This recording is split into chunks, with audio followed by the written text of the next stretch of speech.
இது news first prime time sunrise. அனைவருக்கும் இனிய காலை வணக்கம். நீங்கள் இணைந்திருப்பது இலங்கை முதற்தர செய்தி வழங்குகிற நியூஸ் ஃபர்ஸ்டின் காலை நேர பிரதான செய்தி அறிக்கையுடன் அமெரிக்கா, ஐரோப்பா, அதேபோன்று மத்திய கிழக்கு நாடுகளிலிருந்து குளோபல் சக்தியூடாக இணைந்திருக்கும் உங்களை சந்திப்பதில் மிகுந்த மகிழ்ச்சி அடைகின்றோம். விரிவான செய்திகளுக்கு செல்லும் முன்னர் முதலில் நமது அவதானம் தலைப்புச் செய்திகள் வசம். யாழ் சிறைச்சாலையில் உண்ணாவிரதத்தில் ஈடுபட்ட கைதி கொழும்பு மேகசின் சிறைச்சாலைக்கு மாற்றம். HNDA மாணவர்கள் மீது தாக்குதல் மேற்கொண்ட போலீசார் தொடர்பான ஒழுக்காற்று நடவடிக்கை எடுப்பது தொடர்பில் இன்று கலந்துரையாடல். இலங்கை மற்றும் நியூசிலாந்து அணிகளுக்கான டெஸ்ட் தொடர் இன்று ஆரம்பம். தொடர்வது விரிவான செய்திகள். யாழ் சிறைச்சாலையில் உண்ணாவிரதத்தில் ஈடுபட்ட கைதி கொழும்பு மேகசின் சிறைச்சாலைக்கு மாற்றப்பட்டுள்ளார். நேற்று பிற்பகல் யாழ் சிறைச்சாலையிலிருந்து அனுப்பப்பட்ட குறித்த கைதி நேற்று இரவு மேகசின் சிறைச்சாலையை வந்தடைந்துள்ளதாக சிறைச்சாலைகள் தலைமையகம் குறிப்பிட்டுள்ளது. பயங்கரவாத தடை சட்டத்தின் கீழ் கைது செய்யப்பட்டு விளக்க மறியலில் வைக்கப்பட்டுள்ள கைதி ஒருவரே கடந்த 2 நாட்களாக உண்ணாவிரதத்தில் ஈடுபட்டிருந்தார். கடந்த 6 ஆண்டுகளாக தடுத்து வைக்கப்பட்டுள்ள நிலையில் தம்மை நீதிமன்றத்திற்கு ஆஜர்படுத்தும் போது போலீசார் சமூகம் அளிக்காமை காரணமாக விளக்க மறியல் நீடிக்கப்படுவதாக தெரிவித்து குறித்த நபர் உண்ணாவிரதத்தில் ஈடுபட்டதாகவும் சிறைச்சாலைகள் தலைமையகம் குறிப்பிட்டுள்ளது. அச்சுவேலி பகுதியைச் சேர்ந்த குறித்த கைதி கடந்த 2009ஆம் ஆண்டு பயங்கரவாத தடுப்புச் சட்டத்தின் கீழ் குற்றத்தடுப்பு பிரிவினரால் கைது செய்யப்பட்டுள்ளார். எனினும் குறித்த நபர் கைது செய்யப்பட்டமைக்கான காரணம் குற்றப்புலனாய்வு பிரிவினரால் நீதிமன்றத்திற்கு சமர்ப்பிக்கப்படாமையால் தொடர்ந்தும் வழக்கு தவணையிடப்படுவதாக குறிப்பிடப்பட்டுள்ளது. இந்த நிலையில் கொழும்பு மேகசின் சிறைச்சாலையில் தடுத்து வைக்கப்பட்டிருந்த குறித்த கைதியை வழக்கு விசாரணை நிமித்தம் யாழ் சிறைச்சாலைக்கு அழைத்து சென்றிருந்த போது அவர் உண்ணாவிரதத்தை ஆரம்பித்திருந்தார். தனி நீதிமன்றில் ஆஜர்படுத்தும் போது சம்பந்தப்பட்ட அதிகாரிகளும் நீதிமன்றத்திற்கு சமூகம் அளிக்க வேண்டும் என வலியுறுத்தி குறித்த கைதி உண்ணாவிரதத்தில் ஈடுபட்டமை குறிப்பிடத்தக்கது. உயர் தேசிய கணக்கியல் டிப்ளோமா கற்கை மாணவர்கள் மற்றும் பல்கலைக்கழக மாணவர்களினால் முன்னெடுக்கப்பட்ட எதிர்ப்பு நடவடிக்கையின் போது தாக்குதல் மேற்கொண்டமை குறித்து போலீசார் தொடர்பில் முன்னெடுக்க வேண்டிய தீர்மானங்கள் இன்று முன்னெடுக்கப்பட உள்ளதாக தேசிய போலீஸ் ஆணைக்குழு தெரிவித்துள்ளது. தேசிய போலீஸ் ஆணைக்குழு இன்று கூடி இந்த விடயம் தொடர்பில் கலந்துரையாட உள்ளதாக ஆணைக்குழுவின் செயலாளர் ஆரியதாஸ் குறை குறிப்பிட்டுள்ளார். இதனைத் தொடர்ந்து இந்த தாக்குதல் தொடர்பில் போலீசாரின் நடவடிக்கை குறித்து தீர்மானிக்க உள்ளது. தேசிய போலீஸ் ஆணைக்குழுவினால் நியமிக்கப்பட்ட குழுவினூடாக முன்னெடுக்கப்பட்ட விசாரணை அறிக்கை ஆணைக்குழுவிடம் கையளிக்கப்பட்டுள்ளது. கணக்கியல் பட்டத்திற்கு சமமாக தங்களின் கற்கை நெறியும் மதிக்கப்பட வேண்டும் என்று வலியுறுத்தி உயர் தேசிய கணக்கியல் டிப்ளோமா மாணவர்களினால் அண்மையில் முன்னெடுக்கப்பட்ட எதிர்ப்பு நடவடிக்கையின் போது போலீசார் நீர்த்தாரகை பிரயோகம் மற்றும் தடியடி பிரயோகம் மேற்கொண்டவர். இதன்போது சில மாணவர்கள் காயமடைந்து வைத்தியசாலையில் அனுமதிக்கப்பட்டு சிகிச்சை பெற்றும் வந்தமை சுட்டிக்காட்டத்தக்கது. விசேட வைத்திய நிபுணர்களுக்கான பற்றாக்குறை நிலவுவதாக சுகாதார அமைச்சு தெரிவித்துள்ளது. இதன் காரணமாக வைத்திய சேவைகளை சிறப்பான முறையில் முன்னெடுக்க முடியாதுள்ளதாக சுகாதார சேவை பணிப்பாளர் நாயகம் டாக்டர் பாலித மகிபால குறிப்பிட்டுள்ளார். மனநோய் பிரிவு, சுவாச நோய் மற்றும் காசநோய் ஆகிய பிரிவுகளில் இந்த நிலைமை அதிகமாக காணப்படுவதாகவும் சுகாதார அமைச்சு சுட்டிக்காட்டியது.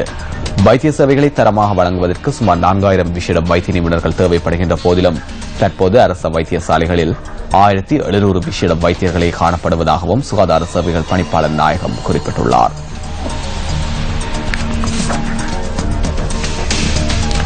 மத்திய கிழக்கு நாடுகளுக்கு பணிப்பெண்களாக செல்வோருக்கு வழங்கப்படும் பயிற்சிக்கான கால எல்லையை நீடிக்க உள்ளதாக வெளிநாட்டு வேலைவாய்ப்பு பணியகம் அமைச்சு தெரிவித்துள்ளது. வெளிநாடுகளுக்கு சென்று பெண்கள் முகம் கொடுக்கும் பிரச்சினைகள் மற்றும் பிற நாடுகளின் சட்டத்திட்டங்கள் தொடர்பில் தெளிவூட்டுவதற்கு நடவடிக்கை எடுக்கப்பட்டுள்ளதாக அமைச்சின் செயலாளர் GS விதானகே குறிப்பிட்டுள்ளார். சவுதியில் இலங்கையை விட்டு சேர்ந்த வீட்டு பணிப்பெண் ஒருவர் கல்லால் தாக்கப்பட்டு கொல்லப்படுவதற்கு அந்த நாட்டு நீதிமன்றம் அனுமதி வழங்கியதை மையமாக கொண்டு இந்த நடவடிக்கை எடுக்கப்பட்டதாகவும் அமைச்சின் செயலாளர் தெரிவித்துள்ளார். வெளிநாட்டு வேலைவாய்ப்பு பணியகத்திற்கு அறியப்படுத்தாது சில பணிப்பெண்கள் சட்டவிரோதமாக வெளிநாட்டுக்கு செல்வதாகவும் அவர் சுட்டிக்காட்டியுள்ளார். நாட்டில் பெண்கள் எதிர்நோக்கும் பிரச்சினைகளை வெளிக்கொணரும் முகமாக நியூஸ் ஃபர்ஸ்டினால் முன்னெடுக்கப்படும் மகளிர் அரண் செயற்திட்டம் இன்று கத்ருவெல பகுதியில் ஆரம்பமாக உள்ளது.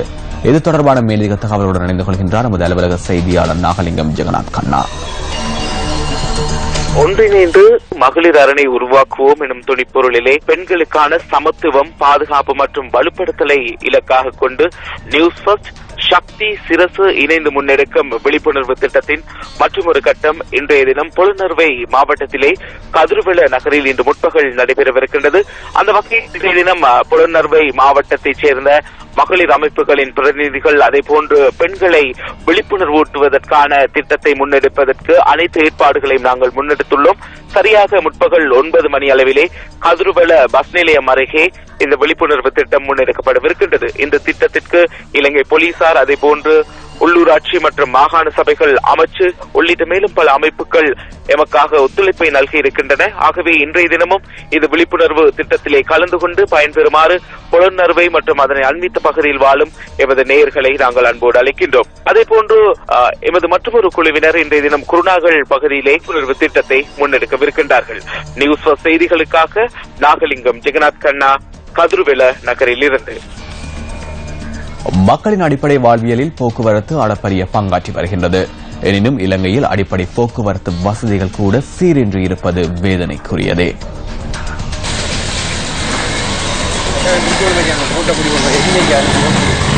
மட்டக்களப்பு களுவாஞ்சிக்குடி நகர்பகுதியில் காணப்படும் பிரதான வீதியே இது. இந்த வீதியினை களுவாஞ்சிக்குடி பகுதியைச் சேர்ந்த நூற்றுக்கணக்கானவர்கள் தினம்தோறும் பயன்படுத்தி வருகின்றனர். இந்த வீதியின் நிலை நியூஸ் ஃபர்ஸ்டின் கேமராக்களில் இவ்வாறு பதிவாகியது.